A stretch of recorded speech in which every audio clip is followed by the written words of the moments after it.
Hey friends, and welcome back to another episode of Chismeando con la Jennies.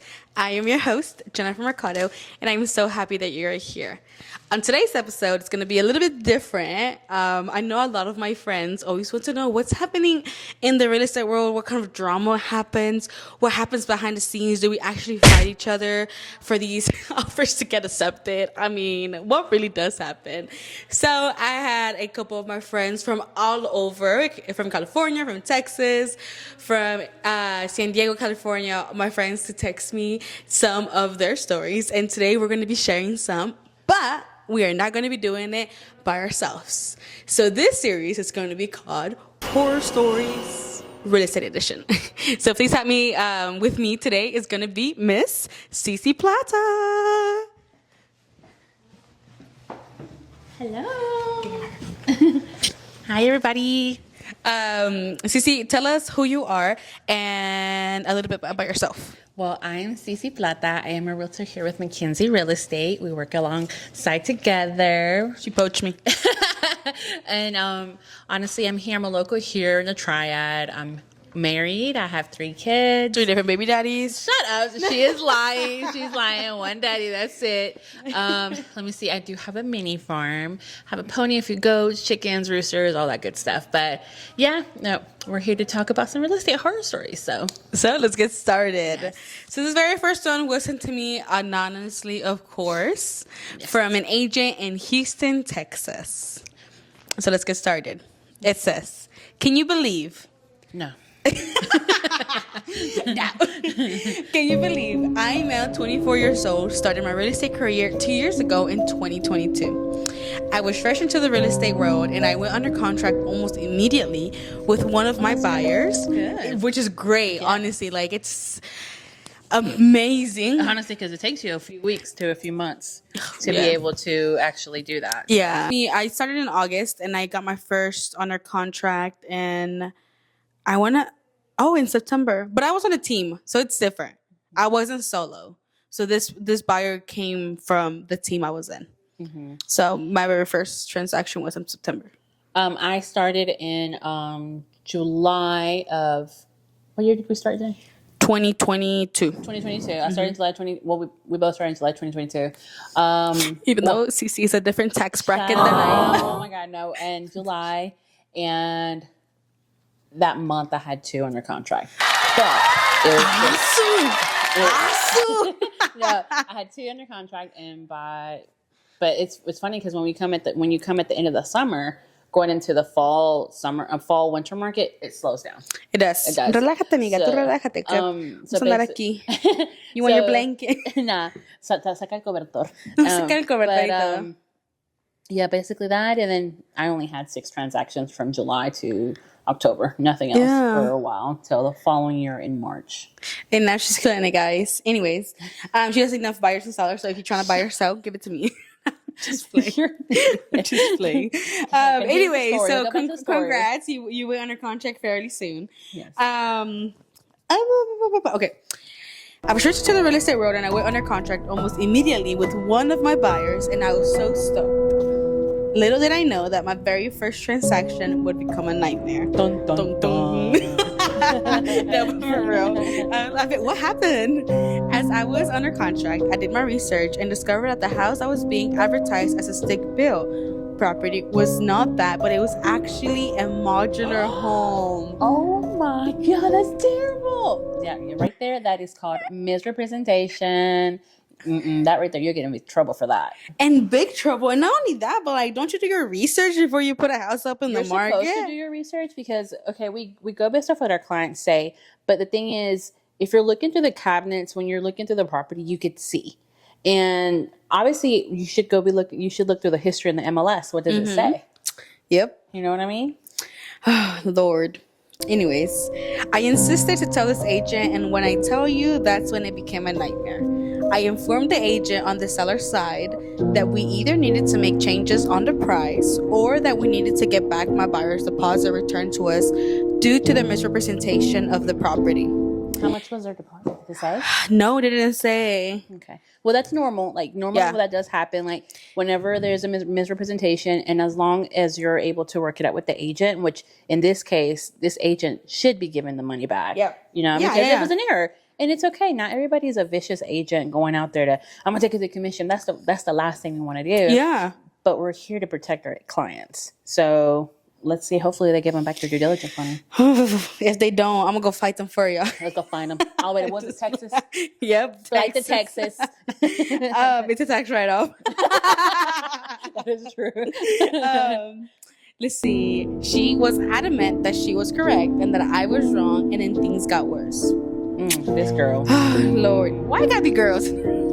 Divas. The ovaries. She then proceeded to harass my client through text message and then me. First of all, we're not supposed to be reaching out to the buyer's clients. Whether it's buyer or seller. Yeah, we're not supposed to. If they have agency, that means Yeah. this agent belongs to this client, this agent belongs to that client. Only the agents speak. Yes. We're basically the ones that are representing our buyer or seller. The seller should not be speaking to each other, and the other agents should not be speaking to one another. They should not. All right. That is crazy. Like agents that go out of their way to the audacity to reach out to your seller first, to reach out to your seller and want to, like, in a way poach. No, they've reached out to the buyer. I know, but like it's either or case, right? Like we still have agency with our sellers and our buyers. Oh my Lord, I really hope they reported this person to the commission. Oh yeah, I hope they lose their license. Anyways, continue. Harassing through text message is crazy. The worst thing of everything is that the harassment became physical.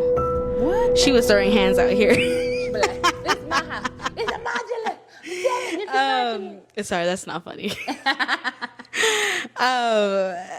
Where I lost my place. About it became physical. I was at dinner with my wife and 2 kids, and she walked up to us before I even realized she was there. And in front of my wife and 2 kids, she said, and I quote, "When it comes to business, don't step on my toes." She is feisty, honey. And she, wait, do that again. And she snapped and popped the hip. I see. Okay. And as she walked away, she turned to look at me and tossed her hair over her shoulder. And I was in complete shock. I did not know whether to laugh or cry or quit. I was so confused. I'd be like, what? I'm sorry. I think all you can do now is laugh because like that literally seems like something taken out of the movie. Could you imagine? You're like medio taco ahí. Like don't step at my toes. What she says? Don't step on my what? Don't step on my toes. Like, girl, first of all.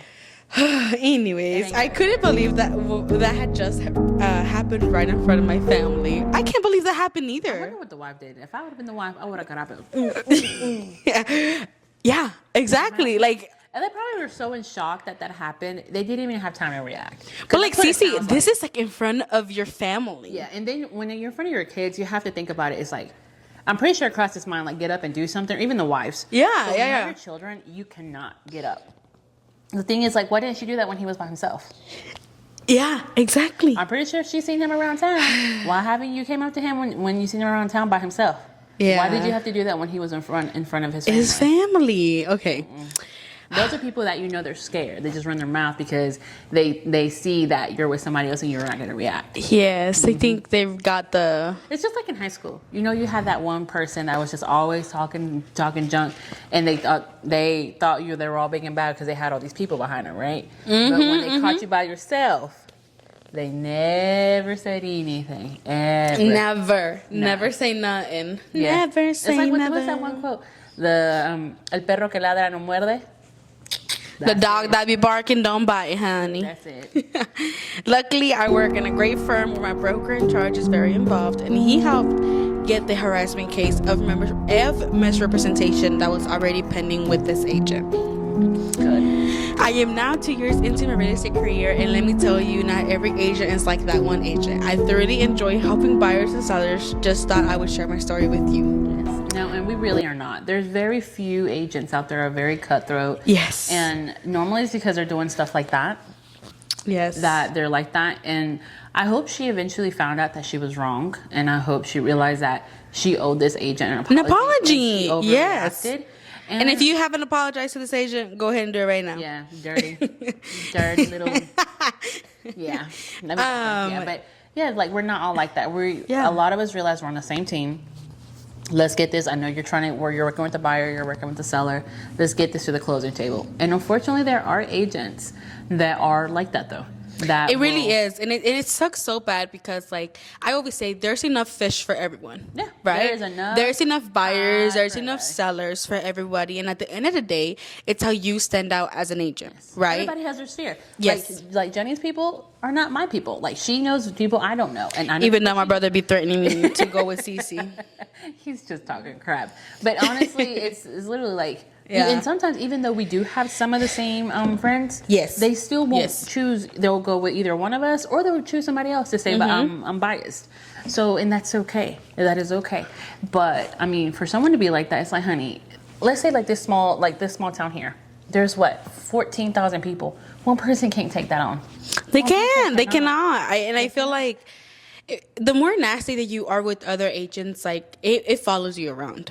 Really does. Your like name is known out there. Just hope you know that. It really does. I mean, more like Cici was saying, we live in such a small town in Asheville that everybody knows everybody. Yeah, like if something like that would happen here, that the clients talk. The clients will talk, and so when we're over here interviewing with them, they're telling us, "Oh, I had this experience with this agent." Or the next thing you know, you're like, "Oh, this agent is it? Oh my god!" And next thing you know, like I'm sure people have talked about us as agents because we're not perfect. But how fabulous I am! So we say, yeah, display.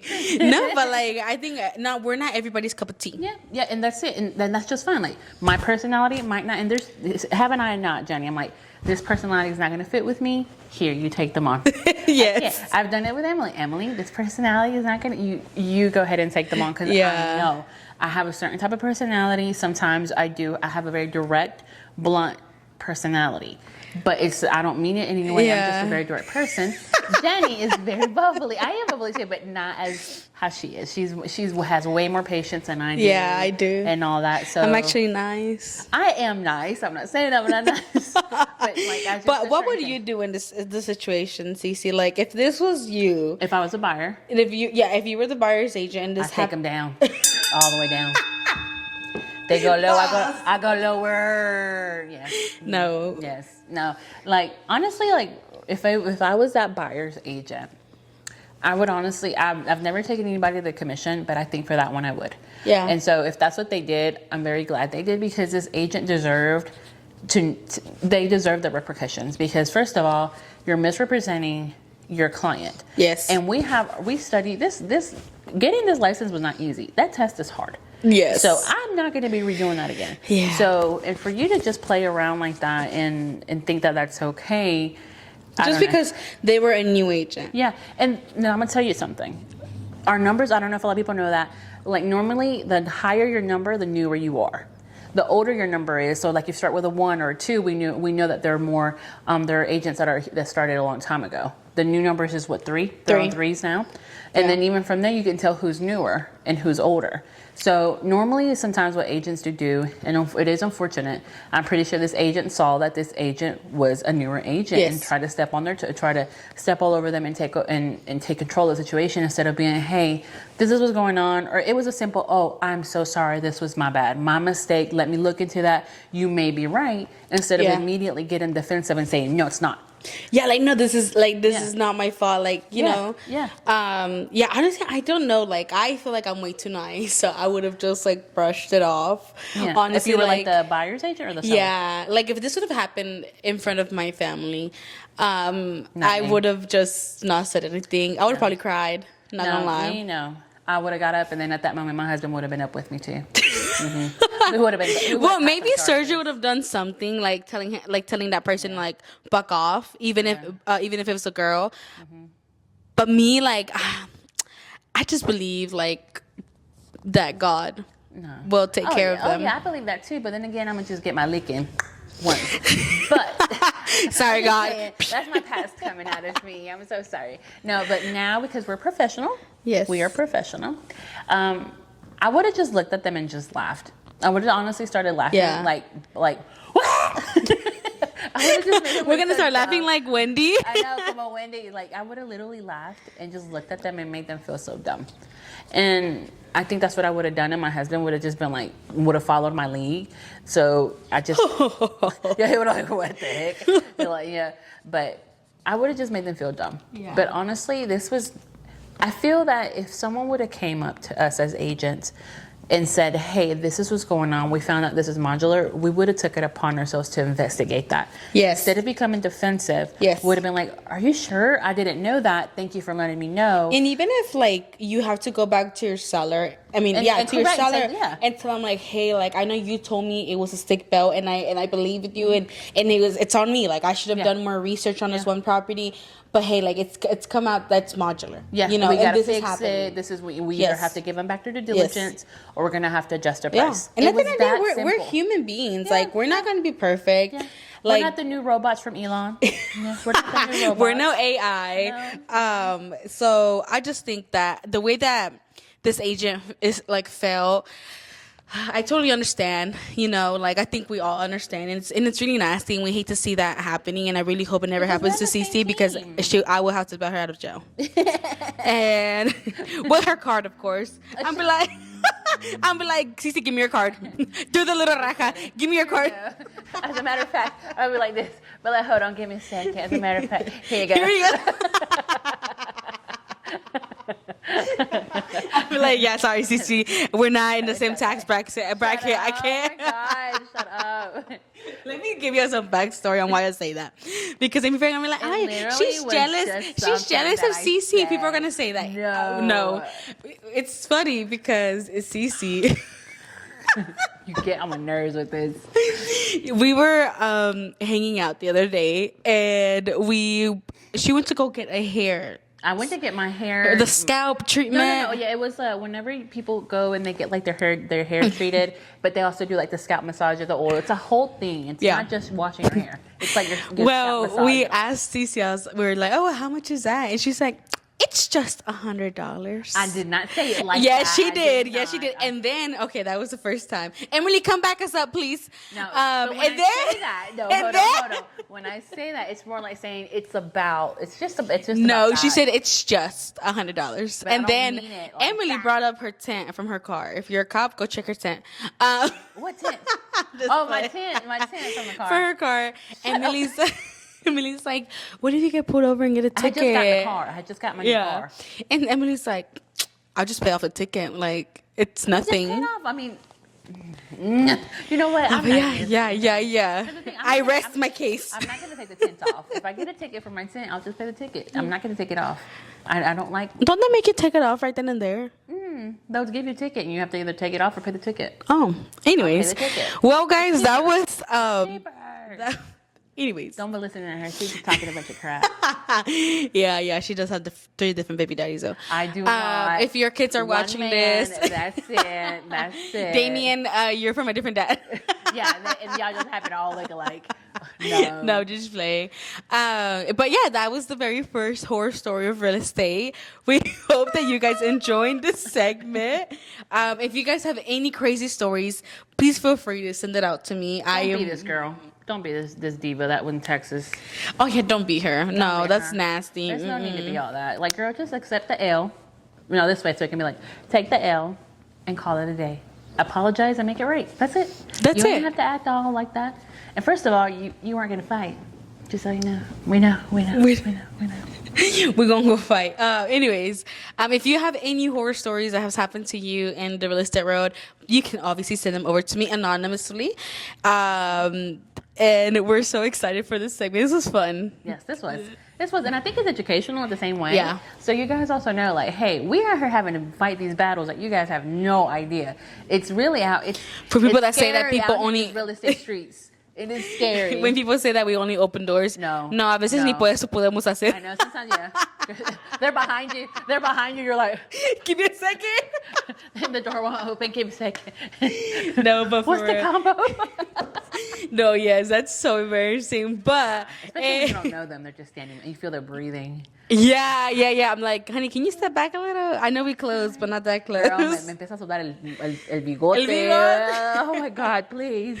No, but thank you so much for watching this video or hearing it on Spotify. We really hope that you enjoyed it. And please don't forget to like, subscribe, and comment if you like Cici or not.